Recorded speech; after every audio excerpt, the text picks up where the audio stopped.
Ops, errei. Vamos começar o dia com amor e alegria. Vamos prestar atenção para aprender essa lição.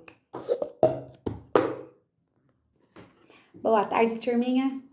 Então, olha só, para a gente dar continuidade na nossa semana, a gente vai fazer os exercícios da página de português, que é a página 79 e 80.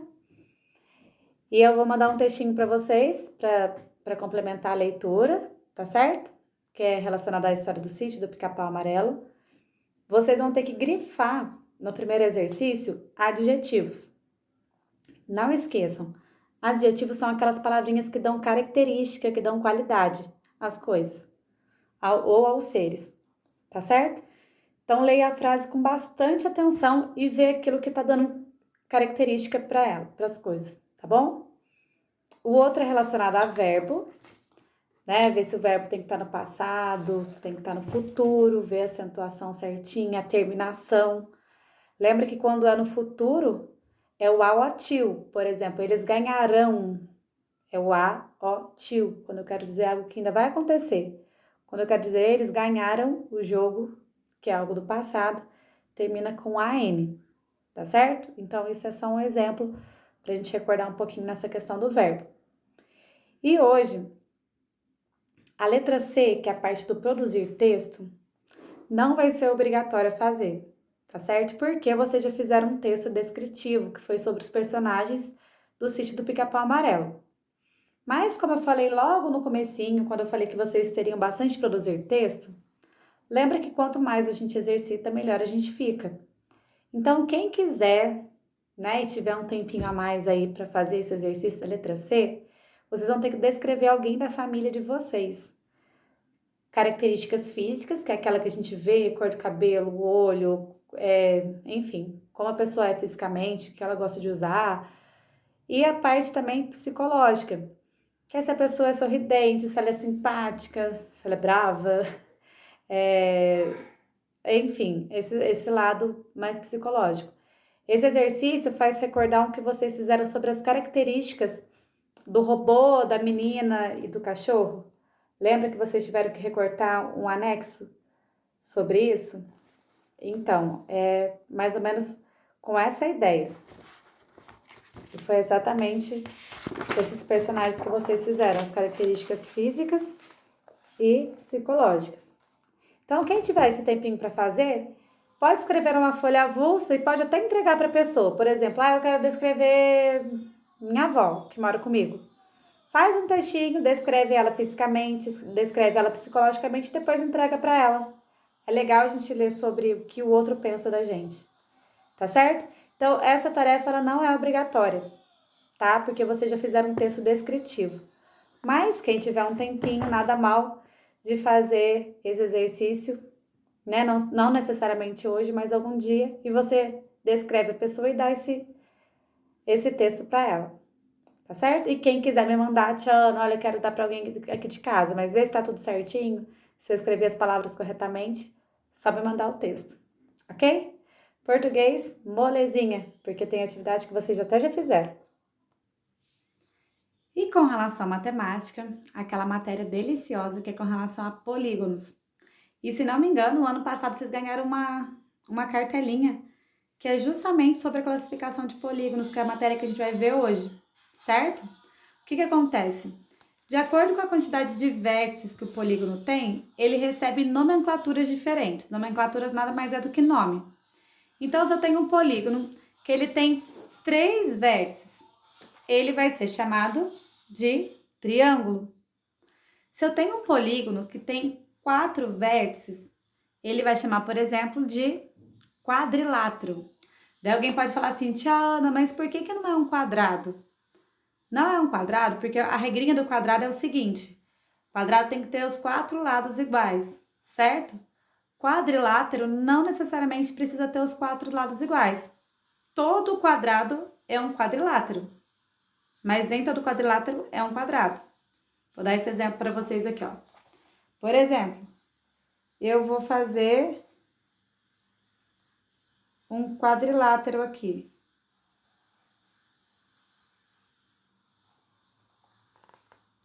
Olha só, ele tem 4 lados, mas ele não tem 4 lados iguais. Então, a figura que tem 4 vértices, ela é chamada de quadrilátero, ok? E aí vocês vão ver na página 238 as diferentes nomenclaturas de acordo com a quantidade de vértices, tá certo? É legal fazer associação do nome com a quantidade. Então, por exemplo, decágono vem de 10 vértices, octógono de 8, ok? Então, é só ler as informações que são escritas na página 238. Lembrando que polígono é uma figura, que ela é uma figura plana, ela tem segmento de reta, o segmento de reta não pode cruzar, tá certo? Por exemplo, na hora que dá o exercício, pedir para desenhar um octógono. Ah, Tiana, eu não sei desenhar uma figura que tenha 8 lados. Simples, você faz 8 pontinhos. 1, 2, 3, 4, 5, 6, 7, 8. Fiz aqui, ó, 8 pontinhos. E agora eu vou ligar os pontos. Então, quando eu terminar a minha figura, ela vai ser um octógono. Então, ó, 1, 2, 3, 4, 5, 6, 7, 8. É só você fazer pontinhos e depois você vai ligando com segmento de reta, tá certo? Então, a tarefa de matemática hoje, o exercício de matemática, é vocês lerem a tabelinha, enfim, a explicação na página 238, fazer a atividade 3 da página 239 e a atividade 4 da página 242, ok? Os dois exercícios é para vocês desenharem alguns polígonos, tá certo? Não é nada bicho de 7 cabeças. Olha nós aqui outra vez. Olha só, então a gente vai dar continuidade na nossa matéria de história. Lembra aqui dos reis de Portugal e Espanha? Então, lembra que eles estavam nessa fase de desbravar, de investir na navegação, que estava dando super certo? E, por fim, a última informação que vocês receberam é que eles decidiram fazer um tratado, que era chamado Tratado de Tordesilhas, que era para dividir, né, o mundo em terras só para os dois. Uma parte para Portugal, outra parte para Espanha. E eu pedi para vocês na última aula, né, dar uma conferida lá no material, para vocês observarem o mapa. E vocês perceberam que tem um pedacinho da terra, né, que hoje a gente chama de Brasil, que Portugal ficou. Então, preste atenção no que aconteceu depois disso. Vocês já sabiam que as navegações estavam dando certo e que Colombo, ele já tinha investido, né, numa viagem para ir no sentido mais ocidental e que ele acabou encontrando um lugar que recebe o nome das Antilhas. E aí o que acontece? Portugal, o rei de Portugal, depois disso, ele decidiu investir numa viagem que foi comandada, olha o personagem novo chegando, por Pedro Álvares Cabral. Foi a maior tropa já enviada, eles vieram com 13 navios. E a ideia era que o Cabral fosse para as Índias, seguindo aquele trajeto do Vasco da Gama. Vou recordar com vocês. Lembra que Vasco da Gama saiu aqui de Portugal, ele foi contornando o continente, né, da África e conseguiu chegar lá nas Índias? Então, o Pedro Álvares Cabral, era para ele fazer esse mesmo trajeto, só que agora com uma tropa bem maior, com 13. Só que aí o que aconteceu? Ele decidiu pegar um pouco da ideia de Colombo e ele decidiu invadir um pouco mais do lado ocidental do Atlântico, do Oceano Atlântico. Só que nessa questão, né, de desbravar uma outra maneira de ir, Cabral chegou em Porto Seguro, aqui no país que hoje a gente chama de Brasil. Quando ele reconheceu essa terra nova, ele já mandou uma tropa voltar para Portugal para dar notícias para o rei que eles tinham descobertos lugares novos, certo? E a partir disso, depois a gente continua a nossa história. Então agora vocês vão pensar um pouquinho. Será que os portugueses descobriram o Brasil ou ele já existia? Quem que morava aqui nesse período? Né? Lembra dos primeiros capítulos de história que a gente falou muito sobre a questão indígena no Brasil.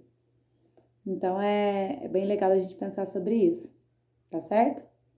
E aí, a Tiana vai fazer uma revisão da matéria para dar um suporte para vocês fazerem os exercícios, que hoje em história vocês vão ter que ler a página 130 e fazer as atividades da página 130 e 131. Na aula de ontem, eu pedi para vocês recortarem esses anexos, tá certo? E o anexo está na sequência correta dos acontecimentos. Então, só para recordar, a primeira situação é quando Colombo, né, foi fazer uma proposta para o rei da Espanha para ele investir nas viagens para o Oceano Atlântico, mas no sentido mais ocidental, né? Então, essa conversa onde ele está apresentando a proposta. Aqui já é a situação realmente, né, de uma viagem sendo comandada por Colombo e ele chegando aqui nas Américas, tá certo? Depois já entra a situação em que eles fizeram um tratado de Tordesilhas, né, que é a divisão entre Portugal e Espanha. E por fim, a gente já vê aqui uma imagem, né, de Cabral. Então aqui é o momento, né, que ele chegou no Brasil no dia 22 de abril de 1500. Então é essa tropa sendo comandada por Cabral, chegando no Brasil no ano de 1500, no dia 22 de abril. Tá certo? Qualquer dúvida, dá para vocês lerem essas informações na apostila ou então só me perguntar, tá certo? Beijo, criançada. Até amanhã.